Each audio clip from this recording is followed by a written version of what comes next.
The first bus didn't stop, it never did. Still, the dog stood. A low gust pushed dried leaves across the shoulder of the road, brushing against his paws like ghosts of things he didn't chase anymore. His ears twitched at the distant whine of brakes, head rising slightly, but only slightly. Age had carved its patience into him. The bus hissed past without slowing, and he didn't follow it with his eyes. He only watched the space where it had been, as though the sound might circle back and leave something behind. The concrete of the bus stop had cracked in the middle, forming a jagged seam where weeds threaded through. Behind it, a row of black pines leaned south, their trunks twisted by years of wind and roadside salt. The shelter itself, little more than a frame with rusted panels, creaked in the late afternoon breeze. It was not built for comfort or beauty, but it was where he waited. He wasn't a large dog, though once he might have been. The kind of mutt people call shepherd mixed, or maybe husky leaning if they're feeling generous.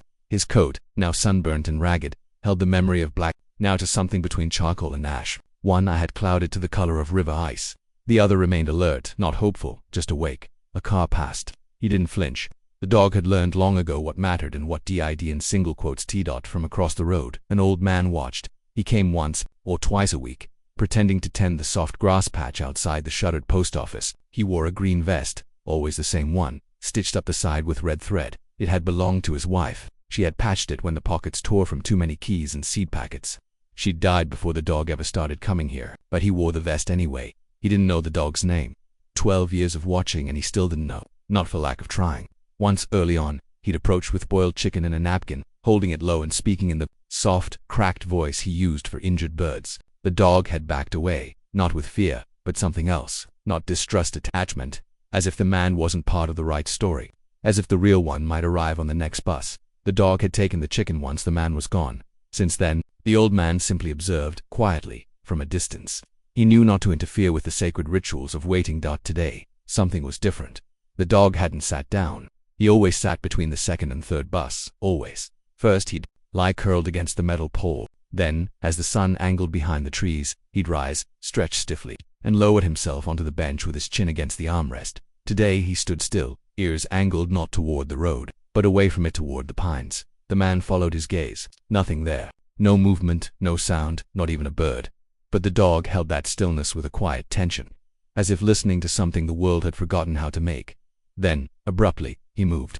Not far, just a few paces off the concrete. He stood over a patch of gravel where water had pooled the night before, lapped it once, then turned toward the road again. Eyes narrowed. The third bus came. Its brakes squealed. This time it stopped. The door hissed open. No one stepped out. The driver leaned sideways, eyes scanning the stop, then the shelter, then the trees, maybe expecting a teenager late for school, maybe checking for wildlife. The dog didn't move. The door closed, but the engine stayed quiet for a beat too long, long enough that the old man, still across the road, tilted his head and took a step forward. Unconsciously, the driver opened the door again. Someone got off, a woman. Her coat was long and gray, not city gray, but the soft, dull gray of blankets, left in cedar chests. She wore gloves, though it was warm enough not to. A canvas satchel crossed her shoulder, weighted oddly as if full of something not quite heavy, but not light either. She looked at the shelter, then at the road, then she saw the dog, her mouth parted slightly. No smile, no words. The dog's tail did not move. He stood there, half in shadow, as the sun began to drop behind the ridge. Then he sat down. For the first time that day, the woman didn't move forward. She didn't call. Her hands tightened inside the gloves. The dog blinked once, slow and deliberate, the way animals do when they recognize but do not trust. The air changed, a shift in pressure, as if the trees themselves were waiting. Behind the woman, the bus closed its doors and drove off without her. She remained standing. The dog turned his head slightly, just enough to glance at the bench behind him, then back to her. That was all. No wag, no whine, no bounding joy, as if whatever had once connected them had rusted under too many seasons of sun and silence, as if names had been forgotten, but something else hadn't. The woman didn't move toward the dog, not at first. She remained rooted just beyond the yellow line. One boot slightly turned as if she might still change her mind. The bus had gone, the engine's hum long swallowed by the hills, but she stood there with her arms crossed not tightly, with the way someone does when they're unsure what's still owed. The dog sat watching her with a gaze that wasn't quite recognition. His ears stayed half flat, not from fear but fatigue. The way old dogs carry themselves when their bodies remember something the mind no longer fully trusts. The wind shifted and brought with it the faint metallic scent of rain to come. She breathed in. He blinked. A crow landed nearby on the bus stop roof, tipping its head to the side before hopping once, then stilling. No caw, just presence. Then the woman stepped forward, not to the dog, but toward the bench. She stopped at the edge of as if it were a room she had no right to enter anymore. Her eyes dropped to the place on the bench where the wood had darkened with age, where a faint round impression was worn smooth near the edge. The dog turned his head slightly, as though tracking a noise only he could hear. She set the canvas satchel on the bench carefully, then knelt not close, but close enough that he could smell the dry wool of her coat, the cold iron of the satchel zipper. From the bag, she pulled out a shallow metal bowl, the kind you might use for camping or a child's lunchbox. Then, slowly, a bottle of water. The pouring was quiet, but the dog flinched anyway, just slightly. The sound wasn't foreign. It was the memory beneath it that made his shoulder twitch. She didn't look at him, only placed the bowl down near the bench and pushed it forward with her fingertips. The dog didn't move, not yet. Instead, he rose after she had stood and stepped back. His gait betrayed him a slight favoring of the right hind leg, subtle but telling. His hips didn't sway with the loose arrogance of youth. Each step was chosen, measured, like a veteran crossing unfamiliar territory. He lowered his head and sniffed the water, then drank, not urgently, but with purpose. She watched him for only a second, then turned away, not abruptly, but with a kind of dignity, like she understood that staring too long would turn this into something else. Her steps crunched over the gravel as she walked toward the line of black pines. The dog looked up, water dripping from his chin, and followed her progress with the same unreadable calm he'd held all day. She stopped at the edge of the trees. The clearing behind the shelter wasn't large, but it was quiet. Moss grew in patches where the sun couldn't reach, and the air there always felt cooler, touched by root and bark and time. From a distance, the woman reached into her coat pocket and pulled something out, a folded square of faded cloth. She knelt again. This time longer. The dog didn't follow her, but he didn't return to the bench either. He stood halfway between, tail low. Still, when she stood again, she left the cloth there on the ground, tucked beneath the roots of a half-fallen pine. The breeze picked up and lifted one corner of it just enough to show the stitched edge of a name. 3 letters. Faint, worn from washing. She walked back, but slower now, as if whatever weight she had carried had changed shape, but not lessened. The dog didn't meet her halfway, but he didn't back away either. She sat on the bench. This time rain began to fall, light, uneven, a whisper across the leaves, enough to stir the scent of lichen and dust. The woman didn't reach out. She simply sat with her hands in her lap, eyes forward, matching his posture, not asking, not expecting, only waiting. The dog lay down beside the bench, not against her, not touching, but close enough that her breath could carry to him. The crow called once from the shelter roof, then flew off without a second glance. Neither of them looked up. Somewhere behind them, from deep within the trees, came the faint sound of something stepping on wet branches. Not wind, not squirrel, something larger. The dog's ears shifted toward it, but he didn't rise. The woman did. She stood slowly, eyes narrowing toward the tree line, lips parting but not speaking. The forest was too quiet. The dog rose as well, this time not to face the road, but to face the trees. His body stiffened, not with fear, but readiness. His weight shifted onto his front paws. His tail stayed low. The woman placed one hand gently on the top rail of the bench. Her other hand curled slightly, as if remembering a leash, but there was no leash now, only the sound of water gathering in the bowl behind them. She didn't come any closer. The woman stood at the edge of the shelter's shadow, hands buried in the folds of her coat, as if afraid to loosen anything that had been tightly kept for years. The dog blinked again. The soft wind tugged at the weeds between them, bending their spines toward her and then away again. Something passed between them. Not recognition, not quite, but weight, as if the space they shared had once been occupied by something that no longer fit. He looked older now that she was near, not just the sun-bleached coat or the way his right paw curled slightly inward when he sat. There was a heaviness to his stillness, like he wasn't waiting anymore, but bracing. The woman stepped forward, not confidently, the kind of step people take when they aren't sure if they're walking into memory or mistake. She knelt. Slowly. She reached into her satchel and drew out a tin bowl, not new. The rim dented. She placed it on the concrete without a sound. Then came the thermos. He unscrewed the cap and poured water clear, enough to fill the shallow bowl but not overflow. The sound of it echoed faintly, swallowed by the trees. The dog didn't move. For nearly a minute, neither of them did. Then his nose twitched, a small thing, a reflex, but he didn't come forward. The old man across the road was still watching. This time, from behind the metal bin, one hand gripping the edge of it like a child watching from under a table. He didn't dare cross. The air had thickened too much. This moment wasn't his to interrupt. A bird called, sharp and brief, somewhere deep in the pines. The dog's head turned an inch, his ears flexed. Then he rose, but not toward the bowl. He stepped to the edge of the road instead, body rigid, gaze locked in the distance. A truck was coming. It was still far, just a smear of sound at first, but enough. The dog's tail stiffened. He backed up, not in fear, but with a kind of preemptive anger and an old resentment that vehicles were always the wrong shape, carrying the wrong scent, bringing the wrong people. The woman straightened, following his gaze. Her expression didn't change, but her body did, stiffer, more closed, as if she too understood that the sound meant something.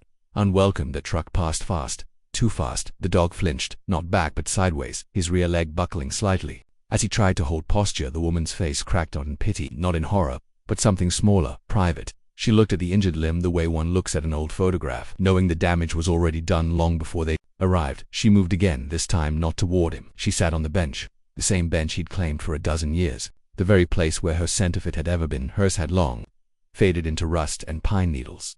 The dog did not react. He stood there, ribs rising and falling, then limped back toward the bowl to sips, that's all. Then he backed away, not turning as though even his retreat needed caution. He lay down in the dirt beside the shelter, head low, watching her from beneath the shelter's angle. She didn't look back, just stared across the road where the sun now caught on a line of wind-blown wrappers and fading yellow paint. Time passed strangely then, the kind of time you feel more than measure. Shadows lengthened. The bowl, emptied from wind or dust or thirst, it wasn't clear.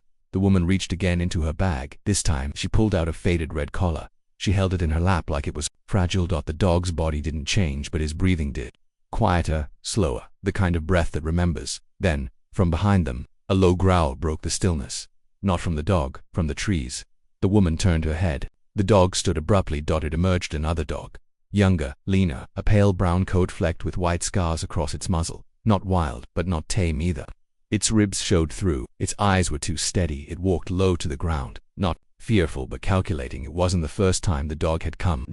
The older mutt knew him, his scent, his rhythm, the way he circled too close when food was scarce, but never had they shared the bus stop. The younger one crept toward the bowl, then looked up and saw the woman. It paused. Something changed in its posture. Not threat, something else. It approached her directly. The old dog growled, a deep warning note from the belly. The woman didn't move, but the younger dog did. Slowly it reached the bench, sniffed the satchel, then sat at her feet. The collar in her lap trembled slightly. The older dog stepped forward. The wind shifted. The woman looked down at the younger dog, and for the first time, her face showed something unguarded, relief, recognition. The old dog stopped mid-step and slowly, carefully turned his back to them, not retreating, not giving ground, just ... stepping away from something that once had his name. The woman didn't sit. She remained by the roadside, arms folded across her middle, as if bracing against wind that hadn't come. The dog watched her. Not directly. His eyes shifted from her coat to the empty stretch of asphalt beyond, to a torn bit of wrapper caught on the bench leg, then back. His posture stayed neutral, the stillness of a creature unsure whether it's being remembered or mistaken. Dusk pressed closer. The black pines behind the shelter deepened to silhouette. A breeze moved through them, thin and dry, dragging the scent of rusted metal and wilted weeds. Across the road, the old man had disappeared, perhaps finally too unsettled to keep watching. Or perhaps he understood this wasn't a moment meant for him. She stepped forward. The gravel underfoot crunched, too loud in the quiet. The dog didn't rise. Then she spoke, not a name, not a command, just one syllable. Soft, shaky. He blinked again. Something in the way he did it, the pause before. The slight tilt of the head was not recognition but tolerance, as though he accepted her presence the way he might accept a cold wind. Real, but distant. She crouched. Slowly, her knees cracked. The bag at her hip slid forward and she steadied it with one hand, cradling it like something fragile. A line of tension passed through her shoulders.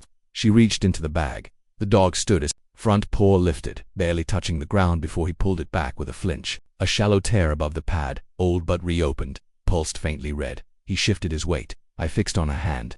She froze. From the satchel, she drew out a child's raincoat, yellow, faded, and wrinkled at the sleeves, still dusted with pine needles. She placed it on the bench beside her and didn't look at it again. Her eyes stayed on the dog, though they said nothing. The wind changed, softened. A drizzle had begun without fanfare, more felt than heard. It brought the scent of wet bark, old paint, and coppery earth. The coat began to soak at the edges. She didn't move it. The dog limped forward. That wasn't much. 3 steps, then a pause, then another. His eyes never left the coat. Not her. The coat. He sniffed once.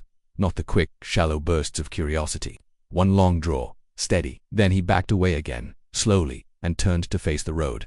The woman lowered her hand, rested it on the bench. Her other wiped at her cheek, though no tears had fallen. The light was too dim now to see the difference. A 4th bus passed without stopping. Neither of them watched it. The dog circled once and lay down at the foot of the shelter, head resting on his good paw. His breath came slow. He did not sleep. A minute passed, or 10. Rain whispered through the pine needles, then an engine. Not a bus, a truck, low and coughing. It pulled up the road's edge, its lights off, tires kicking damp grit. It didn't stop by the shelter. It stopped just ahead, where the trees began again. The woman stood. The dog didn't move. A figure stepped from the truck. Not tall, slim, hooded, no umbrella, no rush. The woman's shoulders tensed, her foot shifted back. The figure didn't come closer, just stood by the tree line unmoving, waiting. Dog sat up. He looked once at the coat, once at the road, then he limped toward the trees. The woman called nothing, didn't beg or plead, just turned her face, watched him go. Halfway to the truck, the dog stopped, looked back only for a breath, then continued on. The figure turned and opened the truck door. The dog stepped forward, then stopped again. Not hesitation, instinct. His nose lifted. The smell was wrong. He backed away. The figure didn't move. The door stayed open. The woman stepped into the road now, uncertain. She took a single step toward the truck, then another. The dog looked between them, then to the trees, then back again. He limped toward the woman. She didn't kneel. She didn't cry. She didn't reach. But when he reached her feet, she lowered her hand. This time he did not flinch. The truck engine idled. The door remained open. The woman touched the side of the dog's neck barely, just where the fur had grown thin with time. The rain came steadier now. Still not heavy, but enough to blur the edges of everything. The dog turned his head. Behind the trees, something moved fast, low to the ground, not human, a dark shape, gone as quickly as it came. The dog's ears twitched. He took a step toward it, then looked up at the woman again. His tail moved, not wagging, just a single low sway, and then he sat down beside her. Still watching the trees, still waiting. The trees no longer held anything. Whatever shape had stirred there, whatever presence had lingered just beyond reach, it was gone now. The dog watched a while longer, body still, ears tilting once with the wind. Then he lowered his head and rested it against the woman's boot, not with affection, but with the weight of something closing. She didn't move. Her hand stayed where it had been, hovering just above his spine, not quite touching. The way you might reach for a memory that still aches when you press too hard. Truck engine idled a minute more. Then it turned and left the way it came, gravel spitting beneath its tires, taillights blinking briefly through the branches before vanishing. Neither of them looked after it. The woman sat, finally, not on the bench, on the concrete beside the shelter, back against the same metal post the dog had leaned on for so many seasons. Her bag remained unopened, except for the coat still lying there beside her. Rain had darkened its color, soaked through the fabric, made it slump in on itself like the hollowed thing it was. She didn't try to shield it. The dog, too, settled, again not at her feet this time, but a little off to the side. His body curved loosely toward the woods, as if listening in two directions at once. The wound on his paw had stopped bleeding. It wasn't new enough to need panic, nor deep enough for intervention. Just an old pain reopened by too much movement, too much waiting. The light faded slowly. Not a dramatic sunset, just the quiet dimming of the world slipping into itself. In the trees the first soft sharing of night insects began.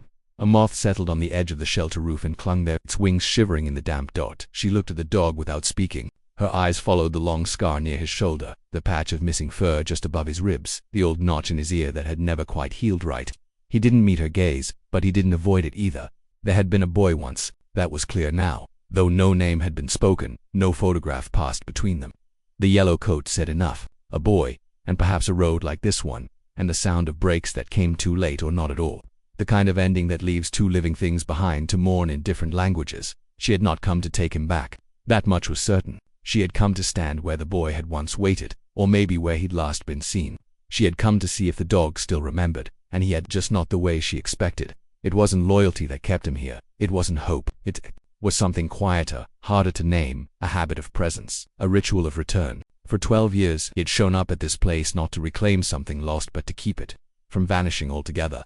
The woman reached down and gently moved the coat off the bench, folded it once, then placed it inside the shelter, away from the rain. When she stepped back, the dog glanced at the space it had left behind. An old crow landed on the power line overhead and cawed once hoarse, indifferent. A gust stirred the pine needles and lifted dust from the road's edge.